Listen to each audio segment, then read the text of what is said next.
ہر انسان اپنے آپ میں ایک راز ہے۔ اے نفاست پسند تو آنسوؤں کا ذوق کیا جانے، تو ندیدوں کی طرح روٹی کا عاشق ہے۔ اگر تو جان کے تیلے کو روٹی سے حالی کر لے تو یہ موتیوں سے بھر جائے۔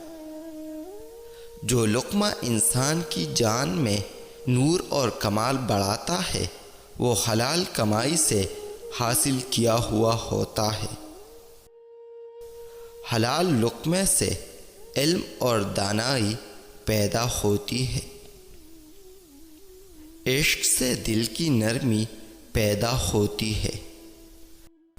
جب تو دیکھے کہ لقمے سے حسد، مکر، جہل اور غفلت پیدا ہو رہی ہے تو اس کو حرام سمجھ۔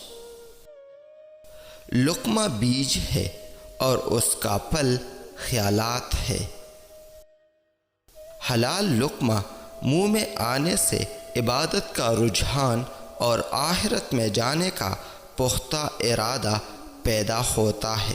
اس سے حضوری حاصل ہوتی ہے، دل اور آنکھوں میں نور پیدا ہوتا ہے۔